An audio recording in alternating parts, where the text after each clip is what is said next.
Então vamos começar a nossa live. O tema de hoje é bexiga hiperativa e hipoativa, diferenças e semelhanças no tratamento. Primeiro de tudo, o que é uma bexiga hiperativa ou hiperatividade do detrusor? Então esse é o primeiro ponto da nossa live. A bexiga hiperativa é uma observação urodinâmica, então ela é diagnosticada lá no estudo urodinâmico. Ela é caracterizada por contrações involuntárias da musculatura do detrusor, da musculatura da bexiga, durante a fase de enchimento. E durante essa fase ela deveria se manter totalmente inativa. Então nessa fase existem contrações dessa musculatura que vão causar aí algumas situações, algumas manifestações clínicas que a gente vai ver. Ela pode ser espontânea ou provocada e pode ou não levar a uma incontinência urinária. Então, a gente já vai ver isso. A bexiga hiperativa, ela pode ser dividida em bexiga hiperativa idiopática, que é a nossa paciente geralmente do consultório, aquela que vem com a queixa às vezes de urgência miccional. E a gente também tem o quadro de bexiga neurogênica. Aqui nessa live de hoje a gente vai focar bem na idiopática, que é a maior demanda de pacientes ali no nosso consultório.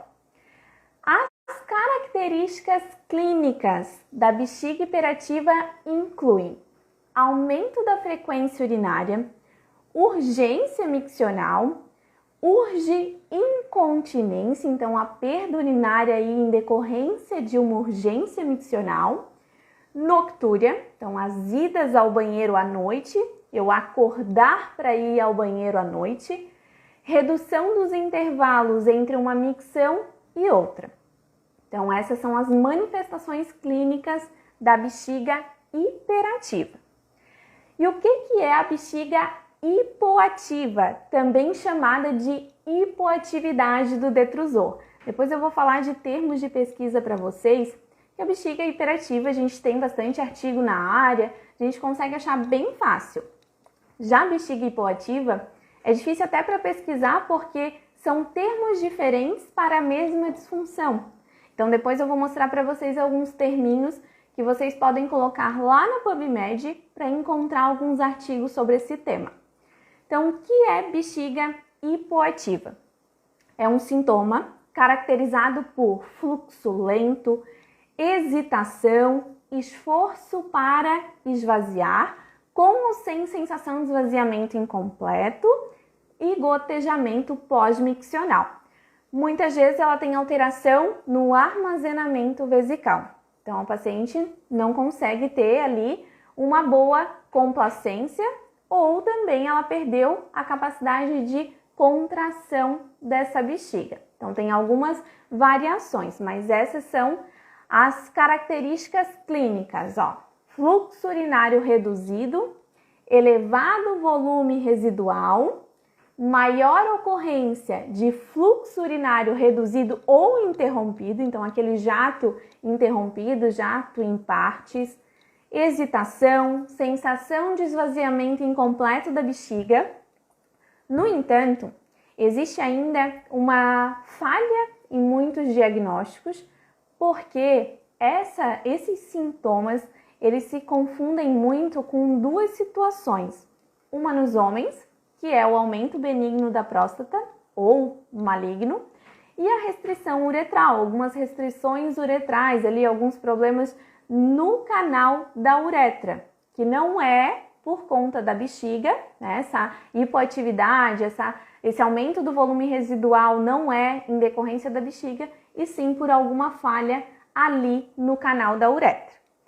O diagnóstico da bexiga hipoativa ele também é feito através do exame urodinâmico, analisando o estudo de fluxo urinário.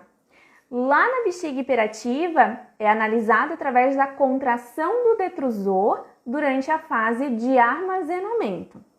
Então, essas são algumas diferenças. Olha que interessante. Em 2013, um artigo ele trouxe como a bexiga hipoativa como uma nova entidade clínica.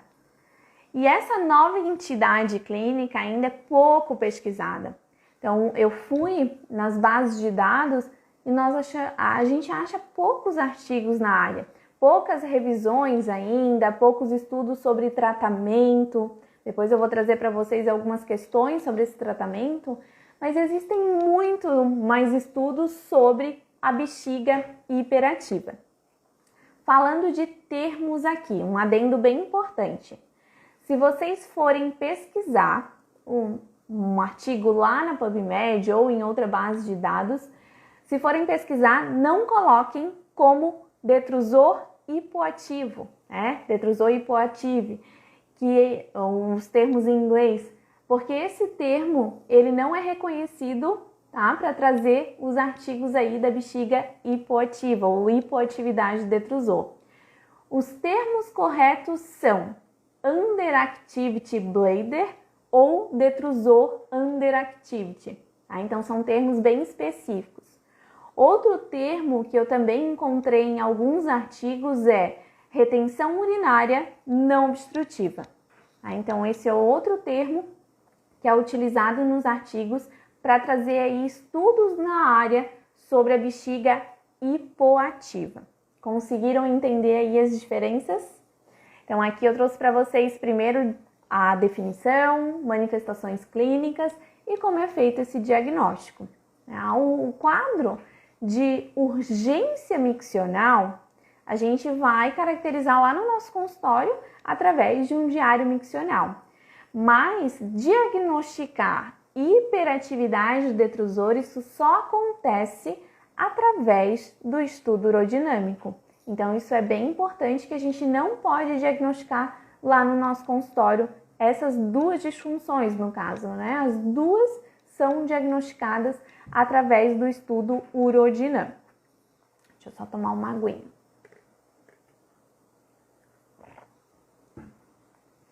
Vamos lá falar sobre as diferenças no tratamento.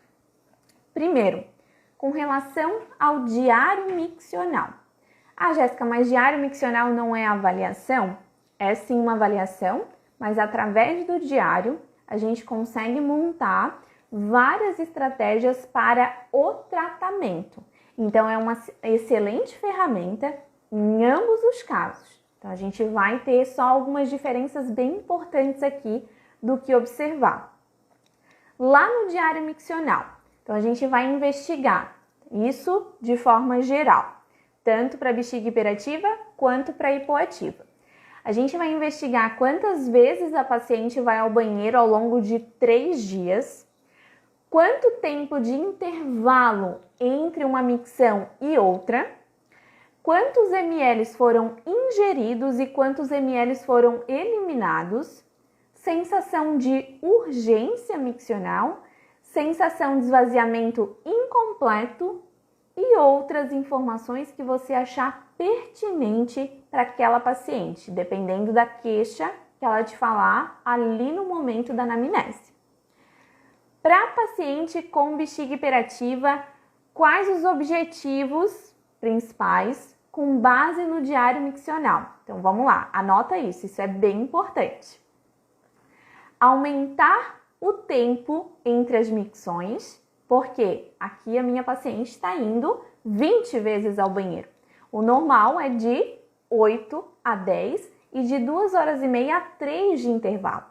Eu já tive paciente que ia a cada 10 minutos ao banheiro, numa frequência aí de idas de 20 e poucas idas ao banheiro.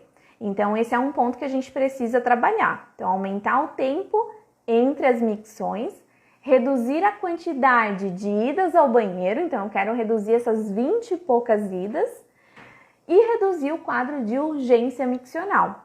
E aqui também, dependendo do quadro, reduzir as perdas urinárias em decorrência da urgência miccional. Então aqui é outro objetivo que a gente poderia colocar. Deixa eu ver que tem uma perguntinha da Ana Lia. Professora, e quando eu identifico esse problema na avaliação, o que faço com a paciente? Eu não posso tratar? Tenho que encaminhar ela para o urologista, é isso? Não é isso, Ana Lia. A gente vai tratar sim, só que a gente vai tratar em conjunto com o urologista. eu não posso diagnosticar. Né? O diagnóstico clínico é feito com o urologista através do exame urodinâmico, em ambos os casos.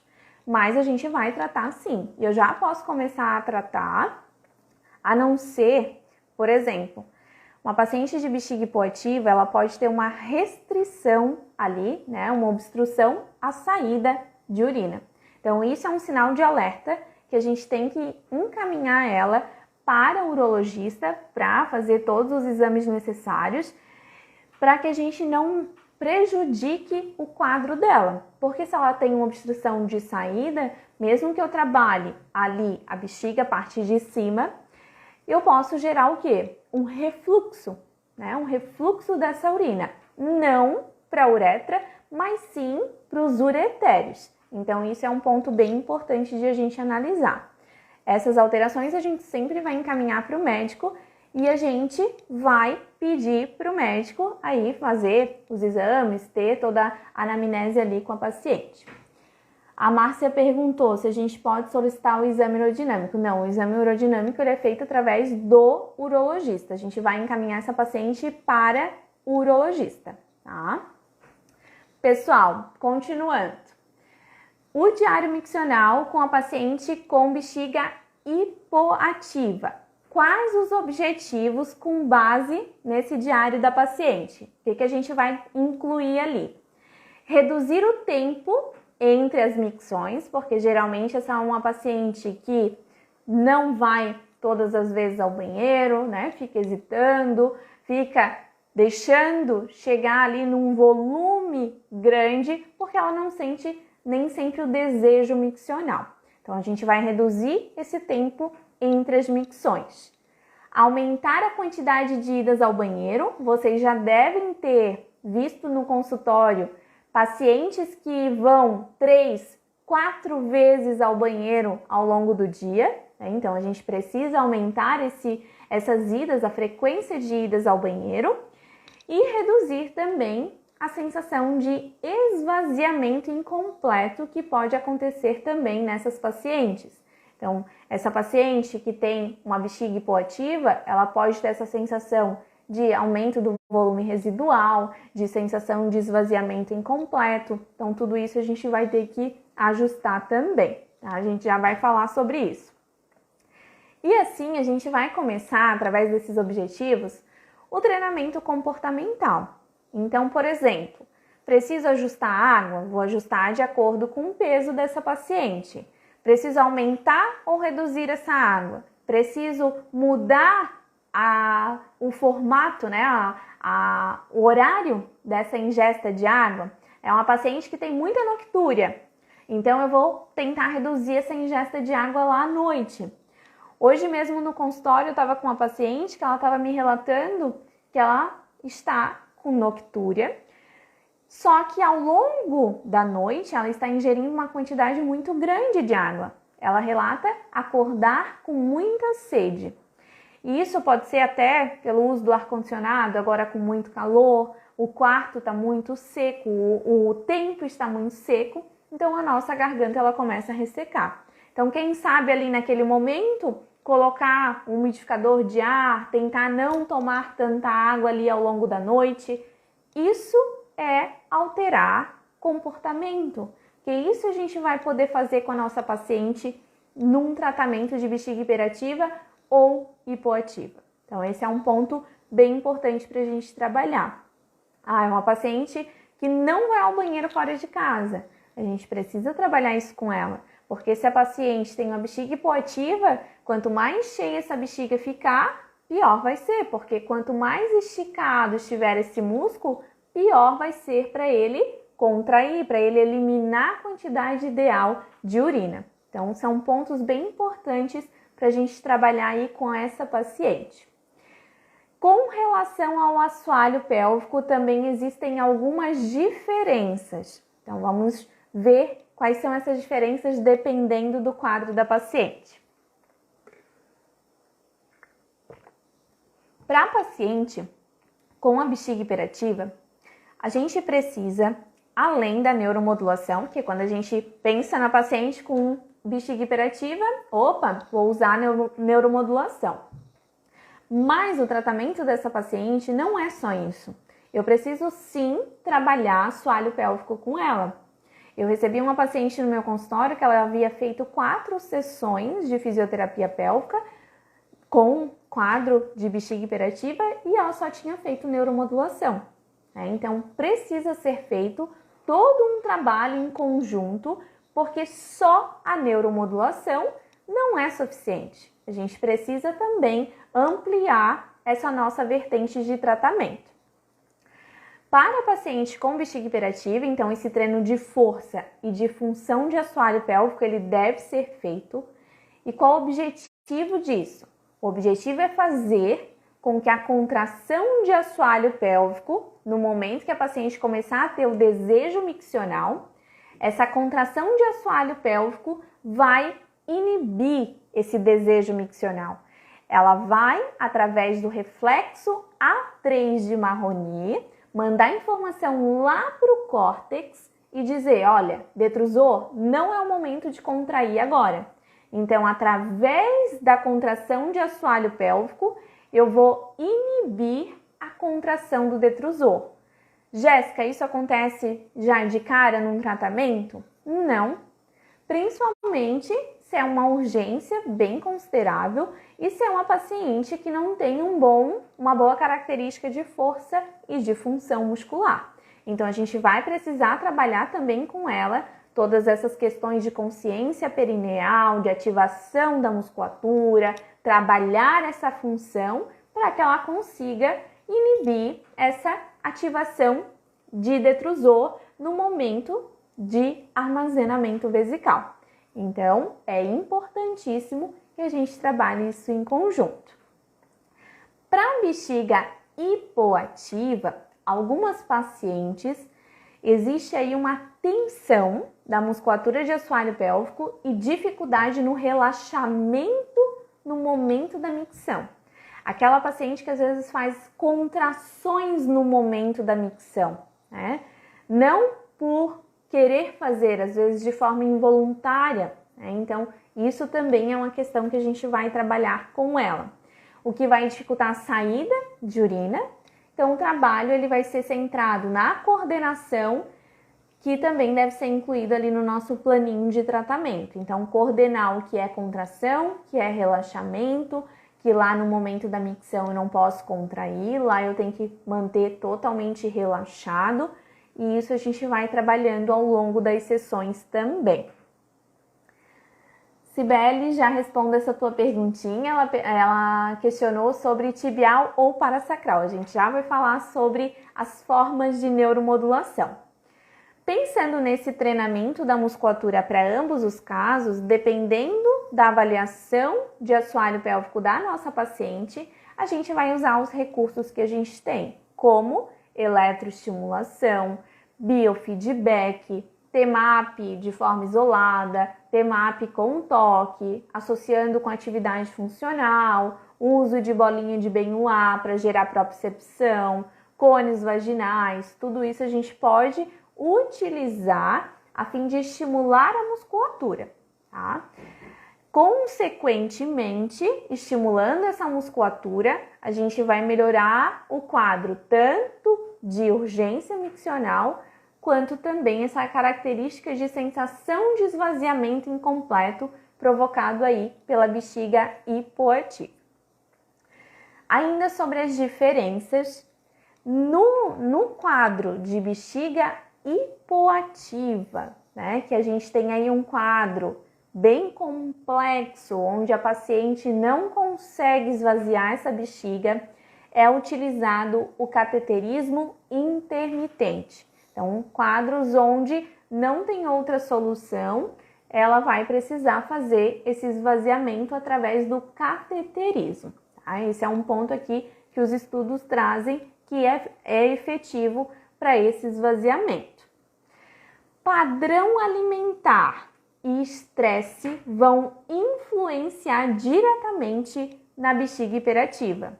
Padrão alimentar que a gente conhece dos alimentos cítricos, tomate, né, o uso de chimarrão, os chás diuréticos, tudo isso vai gerar essa irritação do detrusor e provocar mais contrações ao longo da fase de armazenamento. Aqui, muito importante, entra o trabalho em conjunto com a psicóloga, né, porque o estresse, a ansiedade, eles também podem causar contrações do detrusor, e o trabalho com a Nutri, né, para regular toda essa alimentação, para melhorar as idas ao banheiro para evacuação, porque a evacuação irregular também vai influenciar num padrão de bexiga hiperativa, né, pode piorar esse quadro. Então a gente precisa dessa associação aí de profissionais para tratar essa paciente. A Márcia colocou, tem algumas pacientes que fazem exercícios de contração durante a micção a pedido da gineco. Então, isso era feito há bastante tempo atrás, chamado de PIP Stop. Era um teste onde se pedia para a paciente contrair no momento da micção para ver se ela tinha força de assoalho pélvico. Isso não deve ser orientado, porque isso vai mandar uma mensagem lá para o nosso cérebro. Olha, para, detrusor, não é mais para eliminar essa urina. E com o tempo isso pode gerar o quê? Aumento desse resíduo miccional, porque a paciente não vai conseguir eliminar toda a quantidade de urina que deveria. Então a gente precisa explicar isso para a nossa paciente lá no consultório, que o que ela está fazendo pode prejudicar a bexiga dela, tá? Então esse é um ponto bem importante.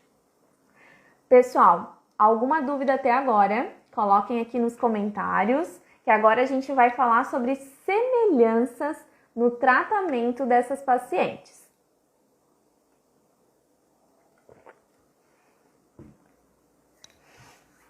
Então vamos lá.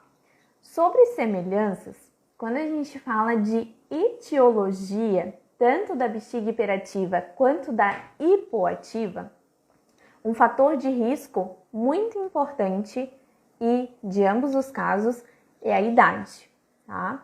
Nas mulheres, devido ao estado pós-menopausa, por reduzir os níveis de estrogênio de toda a região, a prevalência ela é maior. Então, a prevalência de tanto bexiga hiperativa quanto hipoativa é maior.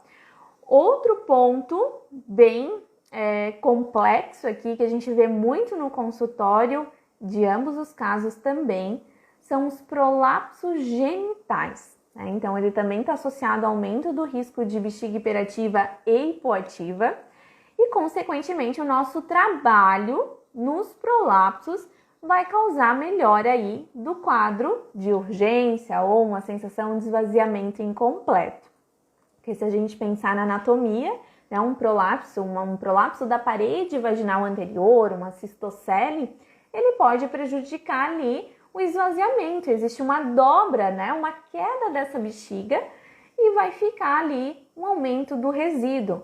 Esse aumento do resíduo pode provocar essa sensação de que não saiu toda a urina para a nossa paciente, ou essa urina que está ali parada gerar uma irritação do detrusor e provocar um quadro de bexiga hiperativa. Então, a gente precisa orientar a nossa paciente ali que tem um prolapso para ela também ter atenção no momento da micção. Outras cirurgias na região pélvica, elas também podem irritar ou reduzir a atividade da nossa bexiga, como cirurgias de histerectomia, por ter toda, né, remodelação da região, cirurgias de endometriose, pensando ali em quadros de endometriose na região próxima à bexiga, né, foi mexido ali na região e essa região pode ficar com alguma alteração, e até cirurgias plásticas, né? Então, tem um caso que eu atendi há algum tempo atrás, onde a paciente fez uma abdominoplastia e após fazer a abdominoplastia, ela teve um quadro de hipoatividade do detrusor, né, provocado aí por alterações nervosas no momento da cirurgia. Então, são quadros que a gente nem imagina que possa acontecer, mas que podem aparecer no nosso consultório. E a gente tem que estar atenta, sempre bem atualizada, para poder orientar e atender super bem a nossa paciente. Outro ponto similar aqui nos dois tratamentos é que a educação em saúde ela deve ser feita em ambos os casos, sempre de acordo com as necessidades da nossa paciente. Então, a paciente que a gente viu no diário, que ela precisa ingerir mais água, a gente tem que orientar o porquê de ingerir aquela água. Ah, Jéssica, mas eu tô indo tantas vezes ao banheiro, como é que eu vou tomar água? Não, mas a senhora tem que tomar água, porque senão a bexiga, a urina fica mais concentrada ainda e você vai mais vezes ao banheiro. Então, tirar esses mitos das nossas pacientes de que beber água vai fazer ele no banheiro, não beber água, eu não vou ao banheiro, tá? Então, são pontos bem importantes da educação em saúde e que vão fazer total diferença ali no acompanhamento dela. Quando a gente pensa em bexiga hiperativa, principalmente, o tratamento comportamental, ele é uma boa parte da evolução, né? Uma boa parte para esse prognóstico bom da nossa paciente. Se ela só vem na sessão, faz a neuromodulação, está fazendo treinamento da musculatura ali, mas não está seguindo as orientações em casa, essa paciente vai ter mais dificuldades para ter uma melhora. E às vezes ela vai desistir desse tratamento porque ela não está vendo melhora. Então a gente precisa explicar para ela que é de super importância que ela também siga as orientações em casa.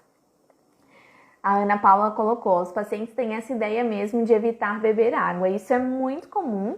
Isso a gente vê também na nossa paciente gestante, né? Que vai ter essa redução da capacidade vesical e ela, na maioria das vezes, vai querer parar de ir tantas vezes ao banheiro. O que ela vai fazer? Parar de tomar água. Então, é uma orientação que a gente deve dar para ela também, que ela não pode parar de tomar água, porque isso não vai evitar de ela ir ao banheiro, né? Essas idas ao banheiro são provocadas por um processo fisiológico dessa gestação, tá? Então, são orientações que devem estar lá no nosso plano de tratamento.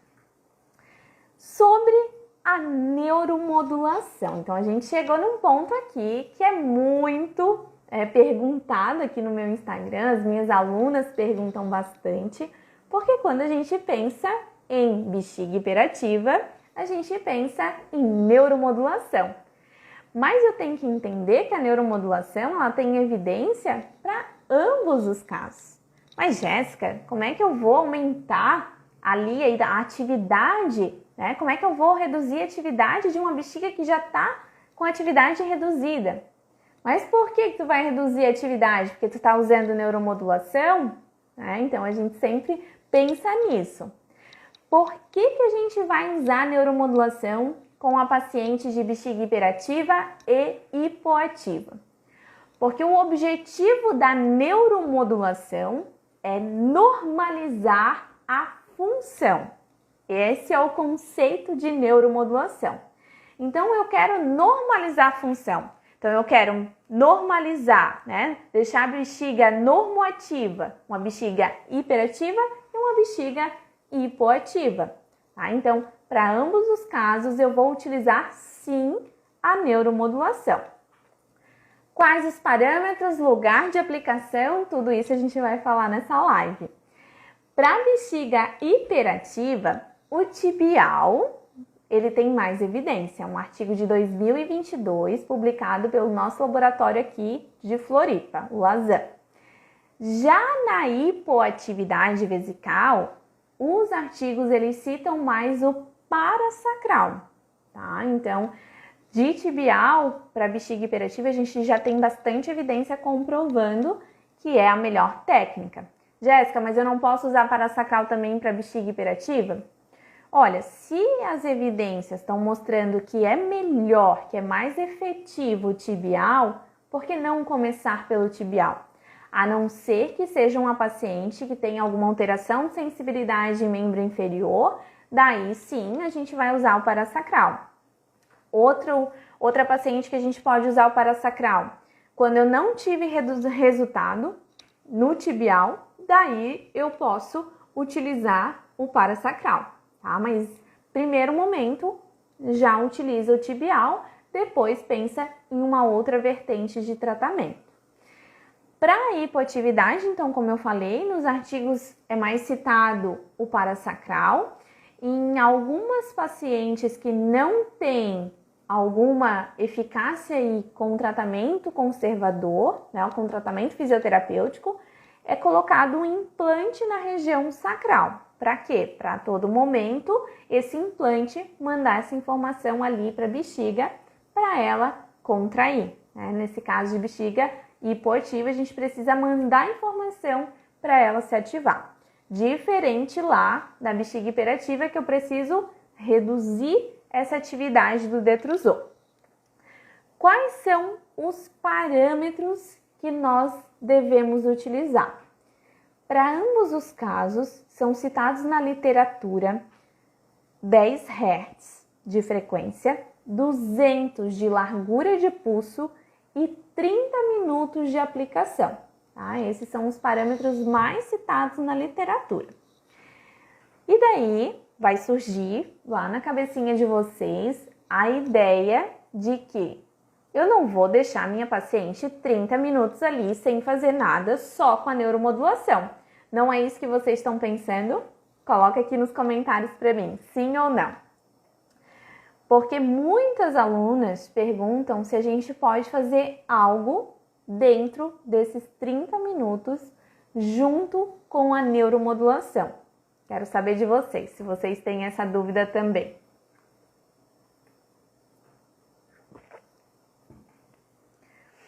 Quando a gente pensa, né, em neuromodular a paciente, a gente está falando de trabalhar numa raiz nervosa. Eu vou estar trabalhando a nível sensorial. Mas, quando eu penso em fazer um treinamento da musculatura de assoalho pélvico junto com a neuromodulação, eu estou fazendo um estímulo concorrente, porque eu estou na mesma raiz nervosa de S2, S3, S4, de onde vem ali o sistema parasimpático, que contrai o detrusor e é ele que a gente quer inibir, e eu estou ativando uma musculatura de assoalho pélvico que tem inervação do nervo pudendo, que vem também de S2, S3, S4. Então, é um estímulo concorrente. Eu estou gerando um estímulo motor e eu também estou gerando um estímulo sensorial. Então, contração de assoalho pélvico a gente não pode fazer por esse motivo. O que eu posso fazer? Eu posso trabalhar com uma técnica respiratória, eu posso trabalhar com uma técnica de relaxamento, eu posso usar esses 30 minutos para orientar a minha paciente. Então, ali, peguei o diário, verifiquei todas as informações que eu preciso passar para minha paciente, aproveita aqueles 30 minutos que a paciente vai estar ali deitadinha com a neuromodulação e você vai passar as orientações para ela, vai questionar aquilo que você ficou com dúvida, pode trabalhar com liberação miofascial, não tem problema nenhum. Isso tudo a gente pode trabalhar. A única coisa que eu não vou trabalhar é a contração de assoalho pélvico em decorrência desse conflito de estímulos, né, provocados ali nas mesmas raízes nervosas. Outro ponto importante aqui, que eu gosto de frisar sempre, é o trabalho com bexiga hiperativa e hipoativa não é só neuromodulação, tá? E isso a gente vê muito em consultórios.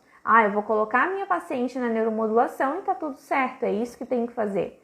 Não, existe uma gama de tratamento que a gente pode utilizar.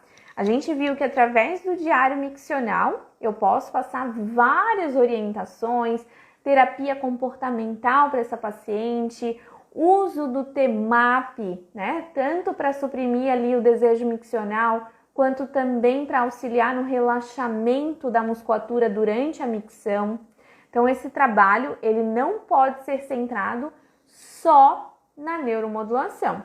Ele tem sim, né, que utilizar essa técnica, que é uma técnica que tem evidências, mas a gente não pode ter só ela ali no nosso plano de tratamento. Esse é um ponto muito importante e é um ponto que muitas fisioterapeutas pecam aqui, né? Minha paciente chegou com queixa de urgência, vou usar só neuromodulação.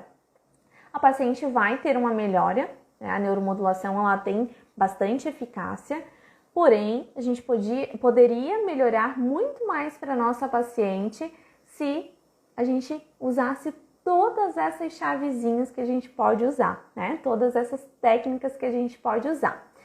E outro ponto bem importante que eu quero frisar aqui com vocês é: não dá para trabalhar com quadro de bexiga hiperativa e hipoativa pensando só na parte vesical, pensando só na saúde miccional.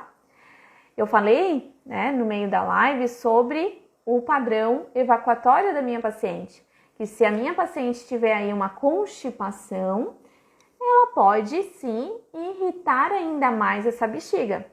Se a minha paciente tem um quadro de anismo, né, tem dificuldade no relaxamento para evacuar, será que ela também não tem uma dificuldade nesse esvaziamento vesical? É uma paciente com dor genitopélvica, tem dificuldade para relaxar no momento do ato sexual, né? Tem tensões da musculatura, tem hipertonia. Será que ela também não pode ter dificuldade para relaxar no momento da micção?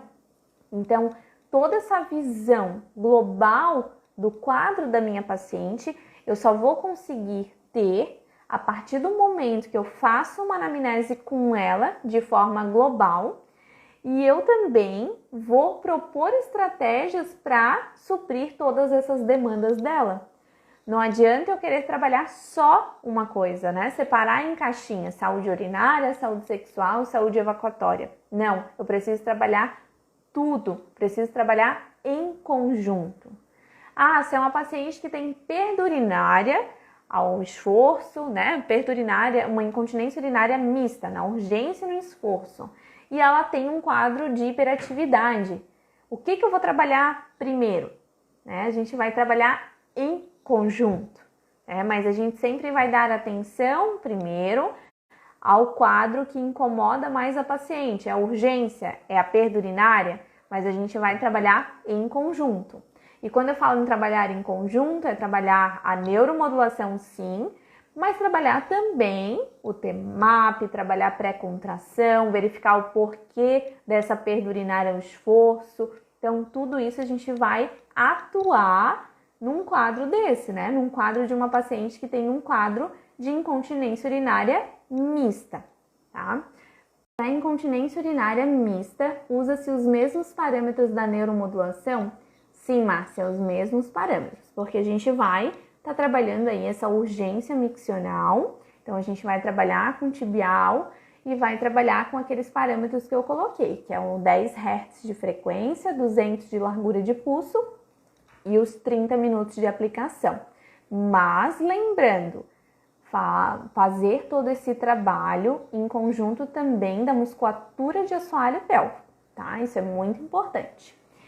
A Lorena colocou, não tenho perguntas, só para parabenizar o curso de gestação. Aprendo muito na minha prática e os outros temas também. Ai, coisa boa, fico muito feliz. A Ana Paula colocou, a colocação do eletrodo é abaixo do maléolo e 2 dedos acima? Não, Ana Paula, a colocação de um eletrodo é atrás do maléolo medial e o outro 10 centímetros acima, tá? Então, anota aqui, ó. Atrás do maléolo medial e 10 centímetros acima desse eletrodo de atrás do maléolo medial. Lorena, locais mais eficientes de neuromodulação, tibial ou sacral? Tibial para bexiga hiperativa e sacral para as pacientes com bexiga hipoativa, tá? São os que aparecem mais nas evidências, né? O tibial até um artigo de 2022 que eu coloquei aqui lá no meu feed, tem um post falando sobre ele, que é um artigo do laboratório aqui de Floripa, da UDESC.